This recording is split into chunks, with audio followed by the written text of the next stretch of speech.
you would like. Take, for example, some indicators of nutrition. Take the percentage of children below 5 years of age who suffer from, weight for age below the normal. Okay, this is the proportion in India of children with weight below weight for age is actually about 46-47%. This is twice the level of sub-Saharan Africa.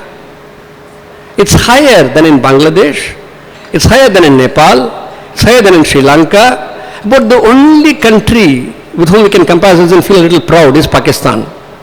So that's the usual rivalry. You take China, you take Vietnam, you take Sri Lanka, Bangladesh, Nepal, these countries, and some of these countries are countries of conflict. Sri Lanka has had a running conflict for 20 odd years. Nepal has had major conflicts. Bangladesh is no paradise. I mean, workers die there as well in accidents. That's a different issue. But India does worse than these countries in terms of child nutrition.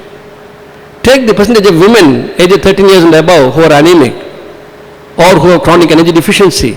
Exceptionally high proportions across the country over a 2-decade period of high growth. Of course, we don't have data at the national level from the National Family Health Survey after 2005-06. But we do have data from the rapid surveys that the Ministry of Women and Child Development does. And they are not very encouraging.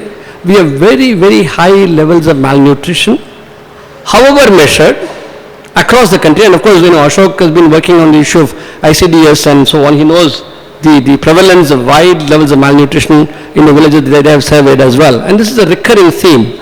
So the question I'm posing to you is, in terms of well-being of our population, we've had 2.5 decades of neoliberal growth. Enough evidence on our hands that the growth that has occurred in this period, first of all, has not been statistically significantly different from the growth of the 80s. That's one point.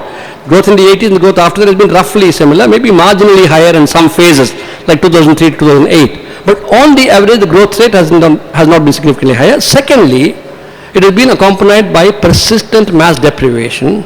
And thirdly, it has now resulted in a much greater vulnerability or exposure of the Indian economy to global developments.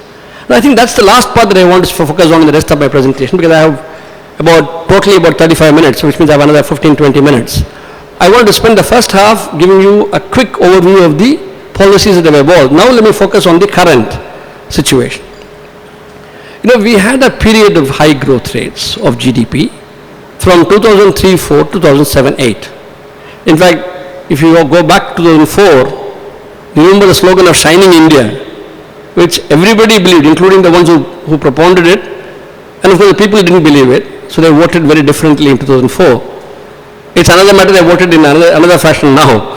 But those 4 years of high growth were preceded by about 4 or 5 years of fairly low growth. In fact, I remember an old RBI document in the late 90s, early 2000s, I don't remember which one. My friend here, Arunachala Kumar, would know very well, Arunachala Ramanan would know very well, that the growth rate over the cycle, as the RBI calls it, was about 4.5 to 5% in the late 90s. If you go back to those documents around 2000, there was a spurt to about 7-8%, and then there was a subsequent dip. Now we know that much of the debate today in the financial media focuses on just the growth rate. There's consternation. What, growth rate is down to 4.7%, 4.5%? Oh, this year it will be 5.5%. Now, to me, some of this discussion seems really absurd. Yes, suppose growth rate is 5.5%. What does it mean for the ordinary people in this country? I'm not against 5% growth. I'm not against 6% growth either. Please have it by all means. But if you think that a growth rate number is all that matters, then you are in serious trouble. First of all, there is no evidence anyway that the growth rate is going to spring up like that. And the RBI has been much more cautious, I must say. I must commend the RBI on this. They've been much more cautious than the government spokespersons in looking at growth rates ahead. They have a more realistic understanding of what is happening in the global economy. In the global economy, for all the talk of green shoots, for all the talk of recovery, facts are that while the American economy had a recent slight decline in the rate of unemployment, by and large, the recovery in the US economy has been very, very fragile. And what recovery there has been in terms of output and not employment. As for Europe, it has been in the massive grip of austerity policies for about a decade now. And Europe really has close to zero growth rate. It might turn positive this year at 0.2% or whatever. Very cold comfort as far as employment is concerned, and therefore well-being is concerned, and therefore demand is concerned.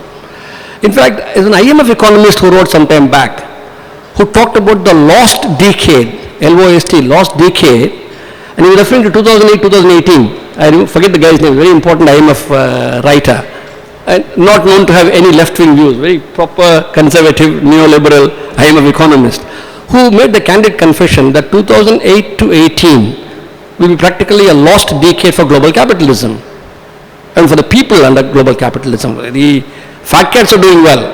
The 1% is doing well. They're accumulating more wealth. US wealth inequality is increasing all the time. In our own country, of course, wealth inequality is huge. If you can talk about inequalities for a moment, savor this fact. 70 Indian dollar billionaires, 70 of them in a population of 125 crores.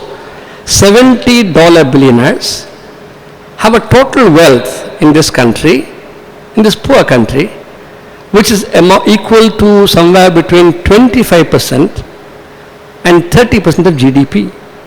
So we have our 1%. We have, in fact, we have 0.001%, not even 1%. These kinds of inequalities exist everywhere in different degrees, and in the European economies and in the North American economies, the revival of growth rate is a very fragile thing. The revival of economy is a very fragile thing. It's been made possible in the US by this very easy monetary policy. The moment that is withdrawn, that is going to have implications for us. The RBI governor has pointed out how actions of advanced countries affect our country. And we have no control over how they run their policies. But the fact is that notions of a global recovery are based much more on hope than on facts. And I don't see the global economy turning around and rebounding for the next 18 months to 24 months. I'm sticking my neck out. Ramanan can correct me if he wants, but I think RBI has the same pessimistic outlook that I have. It's not likely that the global economy is going to rebound in such a manner that your exports are going to take off. Second, you're locked into a situation where you've liberalized imports so massively in the last 20 years that the moment your economy begins to grow even marginally faster, your imports will grow. And now that the oil bill is going to start increasing because the oil has turned the corner and crude prices are on the upward direction again, particularly with the crisis in the Middle East and so on, the crude prices are not going to go down, they're likely to go up. So we are going to be, in terms of the global economic situation, there is very little of comfort to us. If the US cracks down and sharply reduces expansion in money supply, there will have implications for the rupee value. If it does not, there are problems in the American economy that we have to deal with. European economies are unlikely to grow at rates that are going to help you. So the international context is going to continue to be one of very slow growth for the foreseeable future. Except for the Chinese economy, which is, even the Chinese economy is going to grow less rapidly than earlier, but still they grow at a healthy 7% rate. But they will be lower than they were earlier. So the international outlook is not encouraging if you're looking at growth prospects today. What about the domestic prospects? What is the problem here? What is the problem we are facing? The economy needs a stimulus if you have to push growth forward. This is standard understanding everybody has. What does the budget of last year do? What is the budget of this poor man who's been in the hospital for the last 1 month, who's holding 2 heavy portfolios, finance and defense? What does his budget tell us? It tells us that the government's real spending in 2014-15 will be less or marginally more than the government's real spending in 2013-14. Plan expenditure is slated to rise from a budget estimate of 5.5 lakh crores last year to 5.7 lakh crores this year. 0.2 out of 5.5, do your mathematics, 2 by 55, hardly 3.5%, lower than the rate of inflation, and therefore there is a real decline in plan outlay, and therefore also in capital formation. Public sector companies are sitting on reserves, and the finance minister expresses the hope that public sector companies will invest. I don't understand this drama that's going on. it's quite possible to stimulate the economy by major investments. And the economy needs it very badly, and public sector can do it.